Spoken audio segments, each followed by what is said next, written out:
example, when I travel and arrive right before a lecture and don't have time to work out.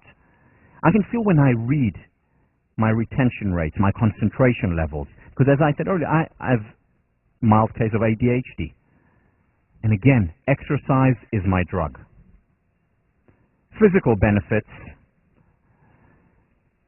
Again, I'm not saying anything that is new to you here, but here is a way to think about it. We all have a genes, God-given level of weight, of the right weight for us. Now, when we exercise, we're there, and that is healthy. That is where we should be. When we don't exercise, we're going above this weight, just like we go below our base level of well-being. In other words, what exercise does is simply bring us back to where we're supposed to be all along, which explains why most diets fail if not associated with physical exercise as well. Because our body will always fight to go back to the base level, to where we're supposed to be.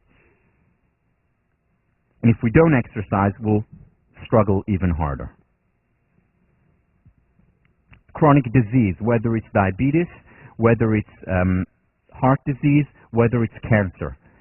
Once again, numbers are staggering, absolutely staggering. Diabetes, certain types of diabetes were only experienced by people 45 years and older. Today, kids in elementary school are getting these kinds of diabetes, and the association is mostly because of nutrition and lack of exercise. People who exercise are much less prone to these chronic diseases, reducing significantly the likelihood of diabetes, reducing by 50% or more the likelihood of heart failure and the likelihood of certain kinds of cancer. By over 50% reducing their likelihood. Again, a wonder drug. People who exercise regularly have a stronger immune system.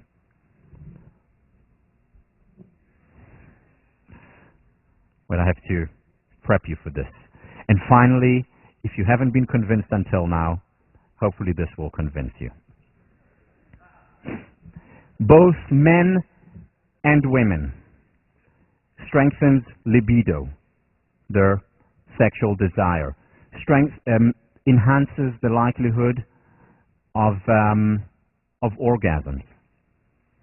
People who exercise more regularly have more and better sex.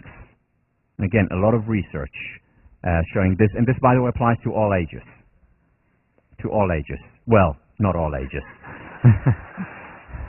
I hope. Yeah. 21 and on. No. Now, the important thing to remember about exercise, it is not a panacea. It's not a fix-all. Remember, not everyone benefits from exercise. There are some people for whom medication is absolutely the right thing, and it's important. However, in many situations, and it's evident by the literature, by the research, in most situations, exercise can help, even if it's not on its own. Even in conjunction with something else, it helps. And again, why fight nature? Why fight it? Nature, to be commanded, must be obeyed. What's very important is recovery. Let me read you something that Dinsburg and Zillig write about in the Handbook of Positive Psychology, two researchers in the field. Repeated workouts that are too intense to allow complete recovery may cause endurance athletes to experience staleness, a syndrome that is characterized by increased psychological symptoms of anxiety with increased sympathetic nervous system, catecholamine, and cortisol base levels. Now, what they're saying here is that there can be too much of a good thing. And this is especially important for perfectionists to understand. It doesn't mean that more is always better when it comes to exercise. There is too much. And some of the symptoms of overtraining are very similar to the symptoms of undertraining. Higher levels of anxiety, higher levels of staleness, lack of motivation, as well as ultimately could lead to depression. I mean, this is a symptom of perfectionism. This is something that I experienced when I was an athlete. Overtraining, not recovering enough, and paying the price. Physically, of course, with injuries, but also psychologically. What I recommend is between 1 to 4 days of rest a week. Ideally, you want to exercise 5 or 6 times a week.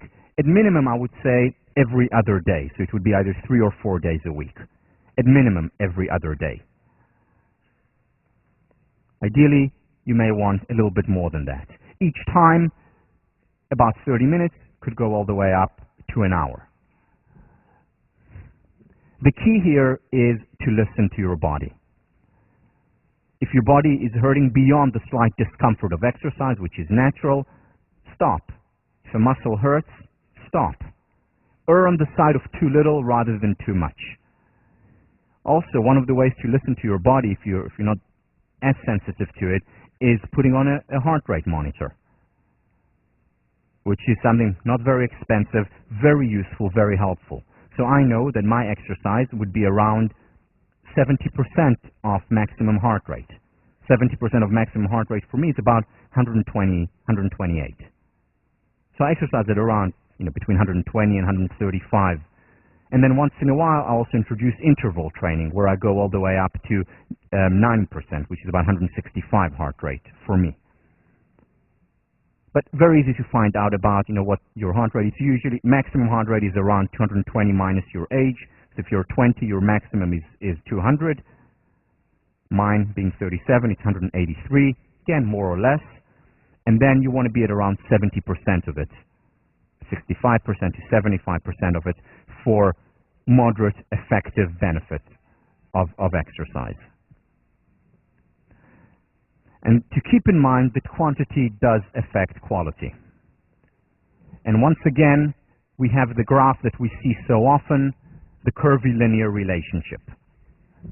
So if on this side of the graph we had psychological plus physiological benefits,